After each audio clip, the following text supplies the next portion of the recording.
13radio.cl. Todas las economías, macro, micro, circular, ambiental, de la innovación, todas se toma la agenda en Chile y el mundo. Mónica Pérez y Paula Comandari analizan la actualidad económica y comentan sus conexiones con la política, la tecnología, el medio ambiente, el emprendimiento y más. Esto es Mercado Global. Tele 13 Radio, 103.3 FM. Información esencial. Son las 9 de la mañana con 8 minutos y ya estamos nuevamente aquí en el estudio para conversar de las noticias económicas en el ámbito nacional e internacional, y hoy día tenemos que partir por noticias nacionales. En él, activa tu modo eficiente y Banco Santander presentan Mercado Global. Así es, Paulita, porque la noticia del día tendríamos que decir que es la cifra del IPC, ¿no? ¿Qué tal, Mónica? ¿Cómo estás? Sí, bueno, irnos de lleno a esta noticia que está fresquita, recién sale. El INE presenta una inflación que se ubica sobre lo esperado en el mes de enero. Y esto es importante después de que la medición en el mes de diciembre decreciera levemente más que las expectativas de ese momento. Ahora el fenómeno es justamente al revés. En el primer mes del año, el índice de precio al consumidor que acabamos de conocer anotó una variación mensual del 1,1% y de 4,9% a 12 meses, un número alto que se aleja de la meta anual del 3% que tiene como meta el Banco Central. Analistas de mercado proyectaban que la expansión del IPC de enero sería de entre un 0,7 y un 1%, y fue más, como recién dijimos. El alza de las cuentas de la luz es, por lejos, el principal responsable del aumento. Tras el descongelamiento de las tarifas eléctricas durante el año pasado, el precio de las cuentas ha subido alrededor de un 55% a nivel nacional. Qué dolor, ¿no? Contemplando las 3 alzas de los meses de julio y octubre del 2024 y el alza de enero de este año. Por eso decíamos antes de que este va a ser una inflación alta, porque todavía tenemos que, incorporar este tercer aumento. Yo digo que para la próxima vez mejor no nos suspendan el pago de la cuenta, porque te juro que ahora como que no sé si se hace más cuesta. Sí, ha sido bien complejo. Bueno, ¿quién sabe? Ha sido un año complejo para la electricidad, también con los cortes que tuvimos, con todo el tema de negociación de compensaciones. Ha sido ahora, en ese minuto difícil. Cuando se suspende el cobro de la electricidad, claro, estábamos en plena pandemia y muchas familias habían perdido sus trabajos. También fue una ayuda en ese minuto, pero ahora lo estamos pagando caro. En esa línea, el IPC de energía registró un aumento mensual del 4,6%, y en tanto el IPC de alimentos sube 0,4% entre el mes de diciembre y enero. Por su lado, el IPC sin volátiles anotó un alza mensual del 0,6% y el IPC menos alimentos y energías subió un 0,8% en el mismo periodo, que no sin energía. Claro. Que igual me parece Sigue alto. subiendo, claro. De acuerdo con lo que informó el INE 11, y aquí también está la explicación de las 13 divisiones que conforman la canasta del IPC, aportaron incidencias positivas en la variación mensual del índice y solo 2 presentaron incidencias negativas. Y nos vamos de lleno para conversar con nuestro analista, como todos los días viernes. Estamos con Axel Christensen, que esta vez lo pillamos en la India, ¿no? Axel, ¿cómo estás? ¿Cómo están, Paula, Mónica? ¿Qué tal? Si te dijera que estoy en una gurdwara, ¿qué les suena? No, por favor, comenta. Gurdwara, yo me suena, espérate, déjame pensar. Yo he estado en un Gurdwara también, es como un... Sí. Espérate, ¿dónde era? No, es una escuela de niños, ¿o no? ¿Algo así? ¿De India? No era. Es un templo Sikh. Es el templo Sikh. El Gurdwara, claro, es el templo que está, el templo de oro que le llaman. Bueno, hay varios. Yo estoy en el de Nueva Delhi, que, Estás en Delhi. En el que Nuevo Delhi, tiene, perfecto. digamos, la cúpula de oro, pero el que tú dices está más en el Punjab, en un estado más al norte, más cerca de Pakistán. Oye, qué entretenido. Qué caótico Nueva Delhi, ¿te ha parecido? No, es increíble el viaje. Realmente ha sido un aprendizaje tremendo en todo orden de cosas, no solamente en lo turístico, sino que acá justo coincidió con que se está discutiendo y se aprobó el presupuesto en India, y es bien interesante el presupuesto, digamos, el proceso en que se analiza es bastante más teatrero, si ustedes quieren, con respecto al proceso que hay en Chile, así que ha sido interesante seguirlo acá y justo coincidió con las elecciones municipales acá en Delhi, así que también tiene una componente política interesante. Actividad política, turística y económica. Espiritual, me imagino también. Imagino también que difícil ver, porque por lo menos a mí me pasó cuando yo fui a la India, es ver ese contraste, ¿no es cierto?, de las ciudades que son hermosas también, pero con un nivel de pobreza tremendo, porque nosotros ni nos imaginamos acá en Chile. Exactamente.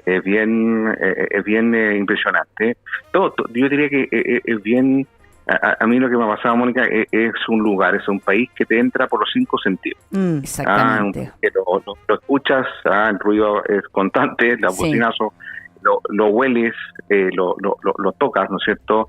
Ciertamente lo ves y lo saboreas, digamos. Los sabores acá son, digamos, las comidas son muy alineadas con harta especies y que también te entra por el sentido del gusto.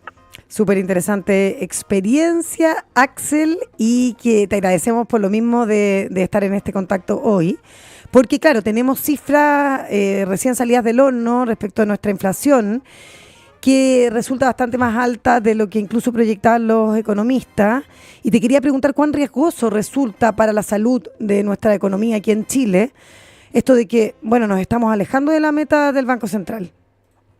Sí. Aquí hay dos maneras de verlo, Paula. Digamos, vaso medio lleno, vaso medio vacío, digamos. Partamos por vaso medio lleno.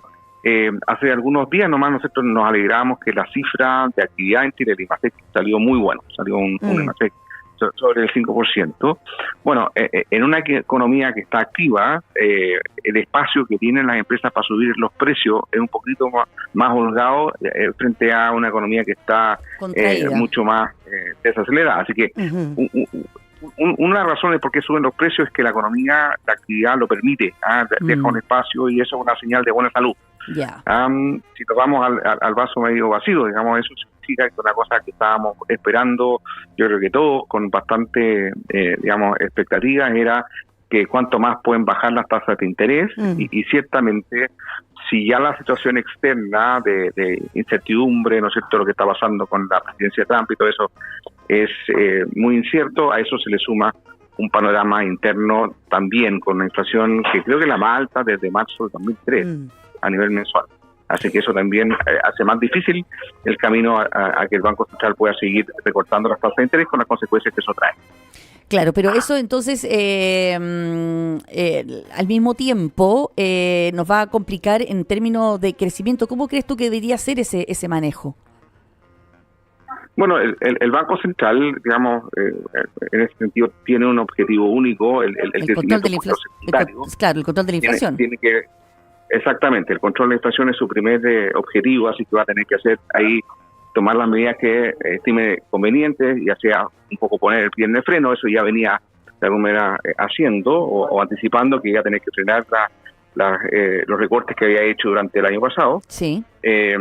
Pero quizás la pregunta que uno se empieza a hacer, mirando a lo que ha pasado, por ejemplo, en algunos países vecinos, me refiero a Brasil, es que la inflación no, digamos, se vuelve a enredar y vuelve a comenzar una senda a la baja, podría el mercado incluso anticipar la posibilidad de que el central tenga que subirlas nuevamente, y eso estaría un poquito fuera de lo esperado, con los consiguientes efectos en el crecimiento también.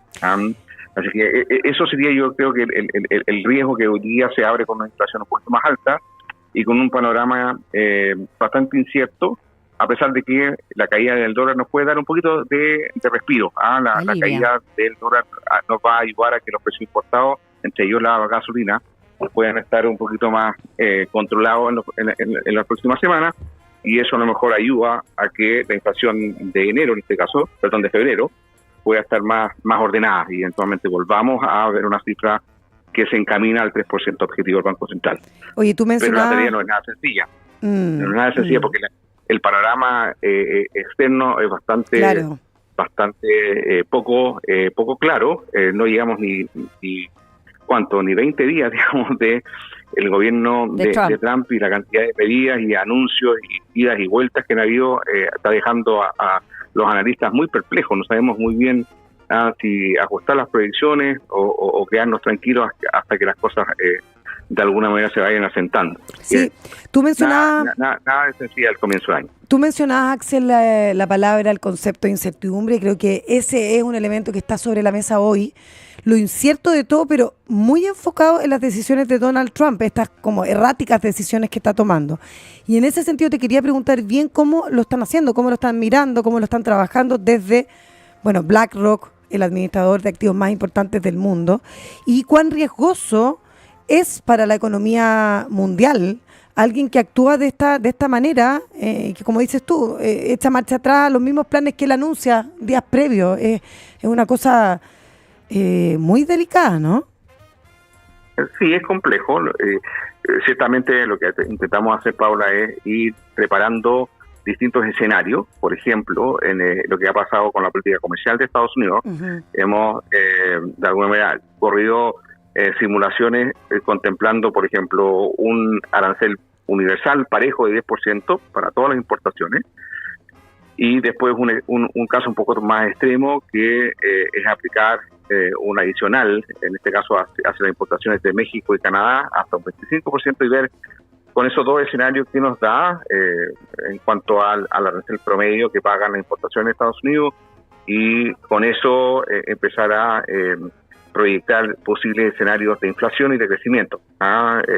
Mayor inflación porque parte de los aranceles se transfieren a precios de consumidor, y también en crecimiento porque muchos de los productos importados en Estados Unidos no van directamente al consumidor, sino que son insumos de compañía, y muchas de esas compañías no las pueden traspasar al consumidor final y se comen en el margen. Y digamos, esa disminución de margen significa menor actividad económica. Entonces, hacemos esos escenarios tomando en cuenta lo que tú acabas de señalar, que no tenemos una certeza plena de que si las medidas que se anuncian se van a cumplir, eventualmente se van a realizar o no, se van a implementar o no. Sí. O se congelan o digamos... O son una bravata. De una manera de transar, lograr algún tipo de acuerdo en un objetivo más transaccional, que pareciera que ha sido lo que ha ocurrido hasta ahora. Entonces, uno se prepara lo mejor posible, pero tiene que tener la flexibilidad, la agilidad como para ir ajustando eso.